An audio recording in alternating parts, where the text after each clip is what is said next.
नमस्कार दोस्तों, स्वागत है आपका एक और नई वीडियो में। तो आज की वीडियो में हम देखेंगे लेटर टू एडिटर। एडिटर को जो लेटर लिखा जाता है उसका स्ट्रक्चर क्या रहता है, किस तरीके से हम लिख सकते हैं, क्या गलतियां हमें नहीं करनी चाहिए। जो बोर्ड एग्जाम में अक्सर बच्चे करते हैं तो उनके नंबर जो है वो कट जाते हैं। तो चलिए बिना देरी किए हम आज समझते हैं कि लेटर टू एडिटर, ये जो पत्र है, एडिटर को लिखने वाले पत्र हैं, इनको किस तरीके से लिखा जा सकता है। एक प्रॉपर तरीका बताऊंगा, कुछ लाइनें मैं आपको दे दूंगा जिन्हें आपको रट लेना है, फिर आप उसी तरीके से लिख सकते हैं। कोई सा भी आपको एडिटर के लिए लेटर आ जाए, सब कुछ आपको इसी में क्लियर हो जाएगा। तो चलिए बिना देरी किए हुए शुरू करते हैं। देखिए, लेटर को स्टार्ट करने से पहले जो सबसे पहला आपका पॉइंट रहेगा वो ये मेंशन करेंगे, सेंडर एड्रेस। सेंडर एड्रेस क्या होता है? सेंडर एड्रेस वो होता है जो भेजने वाला होता है उसका एड्रेस रहता है। किसका एड्रेस रहता है? भेजने वाले का एड्रेस रहता है। तो सबसे पहला हम मेंशन करेंगे सेंडर एड्रेस। ये जो एड्रेस रहेगा ये सिर्फ 3 लाइनों का होना चाहिए। कितनी लाइनों का? मैक्सिमम 3 लाइनों का, अधिकतम 3 लाइनों का। फिर उसके बाद में आपको क्या करना है, जैसे ही आप सेंडर एड्रेस मेंशन किए, इसको मैं बता भी दूंगा कैसे आप लिख सकते हैं सेंडर एड्रेस, बाकी प्रॉपर तरीके से लेटर आप कैसे लिखेंगे। सबसे पहले हम समझ लेते हैं इसका स्ट्रक्चर क्या है। देखिए, जब भी आप सेंडर एड्रेस मेंशन करेंगे, फिर उसके बाद में आपको क्या करना है, एक लाइन छोड़ देनी है। 3 लाइनों में लिखा, फिर उसके बाद में क्या करना है, एक लाइन छोड़ देनी है। ठीक है, एक लाइन जैसे ही आप छोड़ेंगे, फिर उसके बाद में आप मेंशन करेंगे डेट। क्या मेंशन करना है जी? डेट मेंशन करना है। यहाँ पर डेट आपको एक लाइन में ही मेंशन कर देना है। ठीक है, डेट कितनी लाइनों की रहेगी? सिर्फ एक लाइनों में। और फिर उसके बाद में आपको क्या करना है, फिर एक लाइन छोड़ देनी है। फिर क्या करना है, एक लाइन छोड़ देनी है। अब चलिए यहाँ पर समझ लेते हैं जो डेट है उसका डालने का सही तरीका क्या होता है। देखिए, कुछ बच्चे हैं कुछ इस तरीके से डालते हैं, जैसे मैंने डाला 01/01/2025। तो ये जो तरीका है ये बिल्कुल गलत है। ऐसा अगर आप लिखते हैं तो आपका पूरा नंबर, जो ये डेट से मिलने वाला नंबर होता है, आधा हाफ नंबर, वो कट जाएगा। ठीक है, अगर आपको ये भी आधा नंबर चाहिए, देखिए स्टेप मार्किंग होती है। ठीक है, यहाँ पर आपको नंबर मिलेगा, यहाँ पे भी नंबर मिलेगा, आगे लिखेंगे वहां पर भी नंबर मिलेगा। तो अगर इस तरीके से आप डालते हैं तो आपका नंबर कट जाएगा। देखिए, डालने का तरीका होता है, जैसे हमने 1 जनवरी लिखा, ठीक है, तो हम यहाँ पर लिख सकते हैं 1 जनवरी, फिर क्या है 2025। इस तरीके से अगर आप डालते हैं तो आपका एक भी नंबर, यहाँ से एक क्या, वैसे आधा ही मिलता है तो एक काट कहाँ चलेगा, आधा नंबर जो है वो आपको मिल जाएगा। अब आप इस तरीके से डालेंगे, इस तरीके से नहीं डालेंगे। तो आपने डेट जैसे ही डाली, फिर उसके बाद में आप जो मेंशन करेंगे, एक लाइन छोड़ेंगे, फिर आप जो लिखेंगे वो लिखेंगे रिसीवर एड्रेस। क्या लिखेंगे जी? Receiver address. रिसीवर एड्रेस वो होता है जिसको हम लेटर भेज रहे होते हैं। जैसे मैंने आपको भेज दिया, तो आपका हम एड्रेस डालेंगे किसमें? रिसीवर एड्रेस में, क्योंकि मैंने आपको भेजा है। यहाँ पर मेरा रहेगा, मैं भेजने वाला हूँ, और जिसको भेजने वाला हूँ उसका यहाँ पर एड्रेस रहेगा। जैसे यहाँ पर एडिटर को भेजा जा रहा है तो हम लिखेंगे द एडिटर, और जो भी होगा, जैसे नेशनल डेली हो गया और भी सारे हो गए, जो भी वहाँ पर बोलता है क्वेश्चन वो यहाँ पर लिख देंगे। फिर आप जिस एरिया में रहते हैं वहीं का कोई सिटी होगा, उसका नीचे नाम डाल देंगे।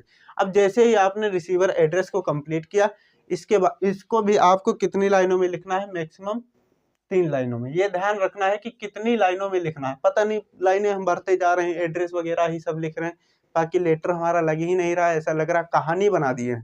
तो आपको ऐसा नहीं करना है। देखिए, रिसीवर एड्रेस डालने के बाद आप क्या करेंगे, फिर एक लाइन छोड़ देंगे। यहाँ पर कितनी लाइनें छोड़नी है? एक लाइन यहाँ पर आप छोड़ेंगे। एक लाइन छोड़ने के बाद आप फिर मेंशन करेंगे सब्जेक्ट। सब्जेक्ट देखिए वो होता है जिस टॉपिक पर आप ये लेटर लिख रहे हैं। जैसे मान के चलो आपको पूछ लिया कि बिजली कटौती पर लिखना है, लिखिए भाई, तो आप क्या लिखेंगे? बिजली कटौती। यहाँ पर जो सब्जेक्ट रहेगा वहीं बिजली कटौती लिख देंगे। वाटर सप्लाई पे बोल दिया तो वाटर सप्लाई लिख देंगे। ठीक है, और जैसे बोल दिया टैक्सेस पर बोल दिया, जैसे वाटर टैक्स पर बोल दिया तो आप वाटर टैक्स लिख देंगे। जिस सब्जेक्ट के, यानी आपका पर्पस क्या है, किस लिए आप लिख रहे हैं, जो लेटर है आप किस लिए लिख रहे हैं, वही होता है सब्जेक्ट। तो उसके बाद में जो हम मेंशन करेंगे वो क्या रहेगा? सब्जेक्ट रहेगा। तो यहाँ पर हम अगला जो मेंशन करेंगे वो हो जाएगा सब्जेक्ट। ये भी आपका एक लाइन में ही रहना चाहिए। ठीक है, कितनी लाइन में? एक लाइन में। और ये डेट होगा, ये भी आपका एक ही लाइन में आ जाएगा। ये तो कॉमन सी चीज़ें हैं, ये एक लाइन में आराम से आ जाएगा। अब इसके बाद में आप क्या, जैसे सर को लिख रहे हैं, आपको पता है ये सर है, तो सर को लिख रहे हैं तो सर लिख देंगे, या तो अगर आपको कोई कुछ नहीं पता, सर को मैं लिख रहा हूँ या मैम को लिख रहा हूँ, तो आप दोनों यहाँ पर डाल सकते हैं। जैसे आप डालेंगे सर या मैम, ठीक है, ऐसे आप डाल सकते हैं। इसको बोलते हैं सैल्यूटेशन, ठीक है। आप चाहें तो सर डाल दीजिए, चाहें तो मैम डाल दीजिए। अगर जब कन्फ्यूजन हो रहा है कि सर होगा या मैम होगा, किसको लिख रहे हैं, तो आप दोनों भी डाल सकते हैं। हमें एक स्ट्रक्चर दिखाना है कि हम इस तरीके से लेटर को लिख सकते हैं, ना कि हम लिख रहे हैं। ओरिजिनल में हम नहीं लिख रहे हैं, हमें केवल स्ट्रक्चर दिखाना होता है कि प्रॉपर तरीके से हम लिख रहे हैं या नहीं लिख रहे हैं। अब ध्यान दीजिए, सबसे पहला जो हमने डाला सेंटर एड्रेस, ये मैक्सिमम 3 लाइनों में, या आप 2 ही लाइनों में अगर लिखते हैं तो 2 ही लाइनों में भी लिख सकते हैं। फिर उसके बाद में एक लाइन छोड़ी, फिर उसके बाद में आप डालेंगे डेट। इस तरीके से आपको डेट नहीं डालनी है। डालना किस तरीके से, इस तरीके से, ठीक है। आप डेट कोई सी भी मेंशन कर सकते हैं, जब जो मन करे, जितनी तारीख मेंशन करना चाहते हैं वो कर सकते हैं। फिर उसके बाद में आप डालेंगे रिसीवर एड्रेस, जिसको आप पत्र भेज रहे हैं उसका एड्रेस यहाँ पर पड़ेगा, और कितनी लाइनों में, सिर्फ 3 लाइनों में। फिर उसके बाद में आपका रहेगा सब्जेक्ट, सब्जेक्ट यानी किस पर्पज से लिख रहे हैं वो आपको यहाँ पर डालना है। फिर आपको डालना है सर या मैम। अब ध्यान देना है, इसके बाद जो मैं आपको बताऊंगा ये आपको रट लेना है, क्योंकि इसके बाद अगर इतना आप रट लेते हैं तो आपका जो तरीका है लिखने का वो एकदम स्मार्ट तरीका हो जाएगा। तो चलिए क्या लिखना है उसके बारे में हम समझते हैं। देखिए, यहाँ तक लिखने के बाद आप इसके आगे कैसे लिखेंगे चलिए समझते हैं। यहाँ पर मैंने जो आगे लिखना है वो लिख दिया है। सर और मैम तक जैसे ही आप पहुँचे, फिर उसके बाद में जो लिखना है, जो ब्लैक कलर से मैंने लिख रखा है, यहाँ पर आप देख रहे होंगे जो ब्लैक कलर का मैंने लिख दिया है, इसको आपको रट लेना है। क्यों रट लेना है, क्योंकि ये एज इट इज जितने भी लेटर टू एडिटर वाले रहेंगे, जो आपसे लेटर पूछे जाएंगे, उसमें आप एज इट इज इसको छाप के लिख सकते हैं, ठीक है। और ये जो है यहाँ पर जो ब्लैक कलर का लिखा है, इसको भी ऐसे ही लिख देंगे। और ये जो सब्जेक्ट और यहाँ पर बॉडी ऑफ लेटर है, यहाँ पर सिर्फ आप चेंज करेंगे। जो मैंने रेड कलर से लिखा है, सिर्फ इसमें ही आपको थोड़ा बहुत चेंज करना होगा। तो चलिए समझते हैं यहाँ पर लिखा हुआ क्या है। Through the column of esteemed your newspaper I would like to draw your attention of concern authorities towards. फिर उसके बाद में लिखा है सब्जेक्ट। देखिए, सब्जेक्ट वो होता है जिस कारण से हम लिखते हैं लेटर को। हमने पहले ही बताया था, सब्जेक्ट आपको वहीं लिखना है जो आपको क्वेश्चन में दिया जाएगा। देखिए, यहाँ पर जैसे एक क्वेश्चन है लिखा हुआ है, आपको यहाँ पर हो सकता है दिखेगा, यहाँ पर सब्जेक्ट हम इसी को कहते हैं। देखिए, high rise in water tax, जो high rise in water tax यहाँ पर लिखा है, यही हमारा क्या है, सब्जेक्ट। हमें इसी पर ही लेटर लिखना है, तो यहाँ पर हम वही सब्जेक्ट उठाकर लिख देंगे। तो इसका मतलब हो जाएगा कि मैं आपके समाचार के कॉलम के यानी स्तंभ के माध्यम से सभी अधिकारियों का ध्यान आकर्षित करना चाहता हूँ high rise in water tax की ओर, ठीक है, कि टैक्स के बढ़ने की ओर मैं क्या करना चाहता हूँ, जो टैक्स का तेजी से बढ़ना है वाटर पे, उसकी ओर ध्यान आकर्षित करना चाहता हूँ। इतना आप लिखेंगे। फिर इसके बाद में आपको यहाँ पर क्या लिखना है, चलिए उसके बारे में हम समझते हैं। देखिए, बॉडी ऑफ लेटर में आपको क्या लिखना है, अगर आपको हल्की फुल्की सी भी ग्रामर आती है तो आप यहाँ पर बना कर लिख सकते हैं। जो आपने सब्जेक्ट लिखा है, जैसे मैंने high rise in water tax आपको बताया, तो उससे रिलेटेड आप बना कर लिख सकते हैं। जैसे आप इसमें लिखना चाहें तो ऐसे भी लिख सकते हैं, because high rise in water tax we are facing of a big problem. हम क्या कर रहे हैं भाई, जो वाटर टैक्स का जो बढ़ना है उसके कारण हम एक बड़ी समस्या का सामना कर रहे हैं, ठीक है। फिर उसके बाद में आप लिखेंगे we are know that importance of water. हम जानते हैं कि वाटर की जो है महत्व, जो हमारे लिए महत्वपूर्ण कितना है, वाटर हमारे लिए कितना महत्वपूर्ण है। इसे आप बना कर भी लिख सकते हैं। फिर आप थोड़ा बहुत इसके बारे में समझाएंगे। फिर आपको ये जो लाइन है ये आपको ऐसे ही रट लेनी है, इसको लास्ट में लिख देना है। फिर जो सब्जेक्ट आप यहाँ पर लिखे थे वहीं यहाँ पर लिख देना है, और फिर आप यहाँ पर लिखेंगे थैंक यू योर फेथफुली, और फिर XYZ चाहें तो डाल सकते हैं, चाहें तो आप यहाँ पर किसी का नाम डाल सकते हैं, बस अपना नाम यहाँ पर नहीं डालना है, ठीक है। अपना नाम मत डालना, किसी का भी नाम आप यहाँ पर मेंशन कर देंगे। तो चलिए यहाँ पर क्या लिखा है इसको समझते हैं। देखिए, लिखा है it will be good if you publish in your newspaper. ये अच्छा होगा अगर आप इसे पब्लिश करते हैं, किसमें, योर न्यूज़पेपर, आपके न्यूज़पेपर में।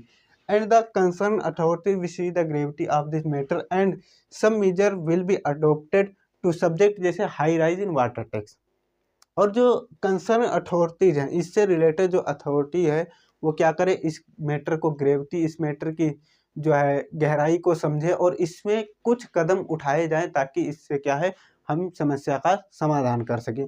ठीक है, तो यही आपको स्ट्रक्चर इसी तरीके से लिखना है। आप चाहें तो इसका स्क्रीनशॉट ले लीजिए, ताकि देखिए बीच में ही आपको चेंज करना है, बाकी आपको कुछ चेंज यहाँ पर नहीं करना है। जो शुरुआत में आपको लिखना है, सबसे पहले आपको सेंडर एड्रेस लिखना है। सेंडर एड्रेस 3 लाइनों का रहता है। 3 लाइनों में आपको क्या लिखना है, चलिए मैं समझा देता हूँ। सबसे पहले आप यहाँ पर क्या करिए, इसका स्क्रीनशॉट ले लीजिए, ताकि इसको मिटाने में भी मुझे दिक्कत कोई ना हो। उम्मीद करता हूँ इसका जो है स्क्रीनशॉट आप ले लिए होंगे। अब चलिए समझते हैं कि आप यहाँ पर सेंडर एड्रेस वगैरह आप कैसे लिखेंगे। देखिए सेंडर एड्रेस और जो बाकी सब कुछ था हम पहले ही समझ चुके हैं। अब चलिए समझते हैं इसको हम कैसे लिख सकते हैं। लिखने के लिए सबसे पहले आपको यहाँ पर सेंडर एड्रेस यानी जो भेजने वाले का एड्रेस होता है, उसमें आपको डालना है बिल्डिंग नंबर। नंबर आपको नहीं याद है, बिल्डिंग नंबर नहीं याद है, कुछ भी आप कल्पना करके 3 अंकों का यहाँ पर डाल सकते हैं। जैसे मैंने डाल दिया 129। फिर उसके बाद में आपको डालना होता है बिल्डिंग नेम। अगर आपको नेम वगैरह नहीं याद है तो यहाँ पर आप XYZ भी कर सकते हैं। फिर आप इसके बाद में यहाँ पर लिखेंगे कि ये जो बिल्डिंग है, बिल्डिंग नंबर है, ये कौन से एरिया में है, किस विलेज में है, वो सब आपको यहाँ पर डालना है। तो आपको विलेज मान लीजिए आप जो भी चाहें वो डाल सकते हैं। जैसे मैंने डाल दिया करणपुर, ये एक गाँव का नाम है तो मैंने डाल दिया, ठीक, करणपुर। अब इसके बाद में इसका डिस्ट्रिक्ट क्या है, जैसे गांव है भाई, बिल्डिंग वगैरह आपने डाल दिया, फिर वो गांव है ये डाल दिया। फिर इसके बाद में डिस्ट्रिक्ट क्या है, डिस्ट्रिक्ट मैंने डाल दिया जैसे सीतापुर, ठीक है। अब ये हमारा सेंडर एड्रेस कंप्लीट हो गया। आप उत्तर प्रदेश वगैरह नहीं भी डालते हैं तो कोई दिक्कत नहीं है। इतना ही आपको, अगर चाहें इतना लिखें तो, अगर चाहें तो आप डालना चाहें तो और भी यहाँ पर 1 लाइन बढ़ा सकते हैं। मैक्सिमम आपको कितनी लाइनों में रखना है, 3 लाइनों में। फिर उसके बाद में आप डेट डालेंगे, 1 लाइन छोड़ेंगे, 1 लाइन मैंने यहाँ पर छोड़ दी। फिर उसके बाद में आप डालेंगे डेट। डेट इस तरीके से डालना है जैसे मैंने डाला था 1 जनवरी 2025, ये मैंने डेट डाल दिया। अब उसके बाद में जैसा क्वेश्चन में यहाँ पर दिया गया है कि सेंडर एड्रेस जो है वो कहाँ से मिलता है। देखिए यहाँ पर इसको अगर आप ध्यान से पढ़ेंगे तो लिखा है write a letter to the editor of a national daily. तो ये जो नेशनल डेली के एडिटर को हमको क्या लिखना है, ये लेटर लिखना है। तो हम यहीं पर उठाएंगे the editor of national daily, यही हमारा क्या हो जाएगा, सेंडर एड्रेस हो जाएगा। ठीक है, सेंडर एड्रेस में हम क्या डालेंगे, 1 लाइन आपको यहाँ पर भी छोड़ देनी है डेट के बाद, ठीक है। डेट के बाद हमने 1 लाइन छोड़ी, फिर हम डालेंगे द एडिटर।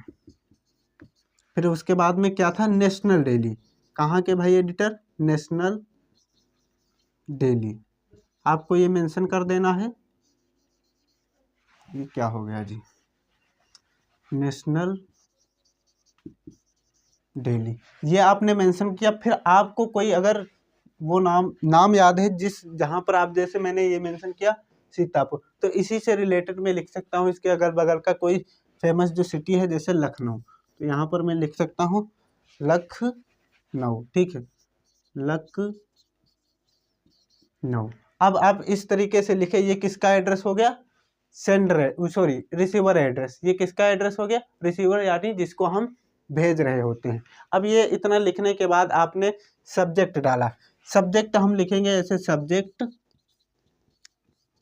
सब्जेक्ट के बाद जो हमारा सब्जेक्ट रहेगा, जैसे हमने लिखा था high rise in water tax, high rise in water tax, ये हमारा क्या था, सब्जेक्ट था। अब उम्मीद करता हूँ यहाँ तक आपको समझ में आ गया होगा। देखिए सभी में आपको लाइनें छोड़नी है, मैं थोड़ा ध्यान नहीं दे रहा हूँ, यहाँ पर आपको लाइनें छोड़ते जाना है। मैंने पहले डाला सेंडर एड्रेस, ये किसका एड्रेस है जी, सेंडर एड्रेस।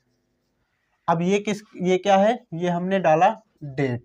डेट डालने के बाद आप डालेंगे रिसीवर एड्रेस, ठीक है, किसका डालना है, रिसीवर एड्रेस, ठीक है। रिसीवर एड्रेस डालने के बाद आप डालेंगे सब्जेक्ट। सब्जेक्ट के बाद में आप आ जाएंगे सर और मैम पर, सर और मैम, यहाँ तक आ जाएंगे। फिर उसके बाद में जो मैंने बताया है आपको लाइनें, वो आप लिखेंगे। फिर उसके बाद में बॉडी ऑफ लेटर लिखेंगे, फिर कुछ लाइनें लिखनी है, फिर आपको समाप्त कर देना है। तो उम्मीद करता हूँ कि लेटर जो है आपको कैसे लिखना है ये समझ में आ गया होगा। अगर समझ में आ गया है तो चैनल को सब्सक्राइब कर लीजिए। मिलते हैं कोई नई वीडियो, तब तक के लिए जय हिंद।